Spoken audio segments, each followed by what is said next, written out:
ایک لڑکا تھا, he was into drugs, اچھا, he was into girlfriend, he was ill as well because of such bad lifestyle, اور وہ راتوں کو جاگنا اور وہ سارا. جب وہ آیا ہے نا دین پہ, آپ یقین جانے ہم سے بھی آگے نکل گیا شیخ. اسٹوڈنٹ آف نالج پراپر, پڑھا آل دا ٹائم ان اسلام آباد.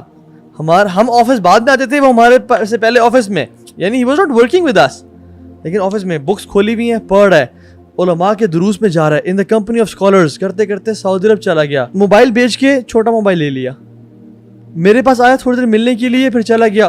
اس کے بردر ان لا کہتے ہیں کہ بھائی doesn't waste a single second. What magic happen for آخرت پر کی پتہ چل گیا, پر دین واحد پروڈکٹیوٹی یا ایسا شفٹ ویسا نہیں کہیں کسی اور میں. ایون میں کل ملا اپنے شیخ سے, جو شیخ آئے ہوئے تھے ہمارے پاس ادھر اکیڈمی میں, ان کی پورا خاندان ایسا ہے. کہتے ہیں کہ ہمارے خاندان میں یہ ہے ہی نہیں کہ فضول دعوتوں پہ جانا, فضول شادیوں میں جانا, فضول ملاقاتوں پہ جانا. They will spend time in walking towards masjid, they will spend time.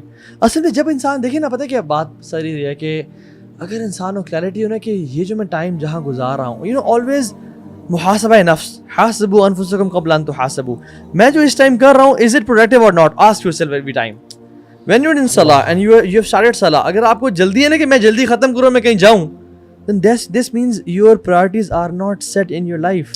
And when you are praying and you have this اطمینان قلب کہ یار میں گھنٹے بھی لگا دوں, I'm doing the best thing that I can do right now in this world. This is exactly what I should be doing right now. Right, yes, even though کہ آپ کی ڈیڈ لائنز میٹ ہو رہی ہیں, آپ کو نہیں یہ وہ والا کام ہے جو مجھے ایگزیکٹلی کرنا چاہیے اسی ٹائم پہ. مطلب کائنات میں سے بہتر میں کام نہیں کر سکتا تھا اس ٹائم پہ. جو میجک ہوا وہ اس کا چینج آف ہارٹ ہوا. چینج آف ہارٹ ہوا. اگر ہم ماشاءاللہ اپنا بھی دیکھیں تو ایک دور میں میوزک اتنا اٹریکٹ کرتا تھا, دور جہالت, جے ڈیز کی بات کہہ رہے ہیں, اب کہیں سن جائے تو تکلیف دیتا ہے.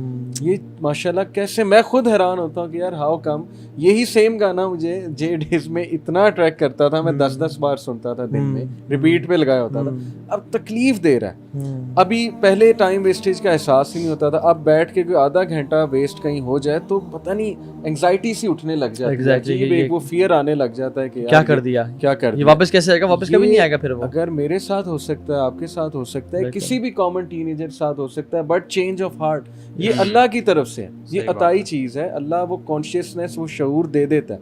میرا تو خیال ہے اللہ سے ہدایت مانگنی چاہیے. ینگسٹرز کے لیے ٹپس بہت زیادہ ہیں, لیکن جب تک وہ اللہ سے بھیک نہیں مانگیں گے نا کہ اللہ مجھے ہدایت دے دے, میرا ذہن کھول دے, میرا سینہ کھول دے, جیسے موسیٰ علیہ السلام نے ربی اشرح لی صدری, تب تک میرا نہیں خیال اس کو کوئی بھی ٹپس ہیلپ کرنے والے.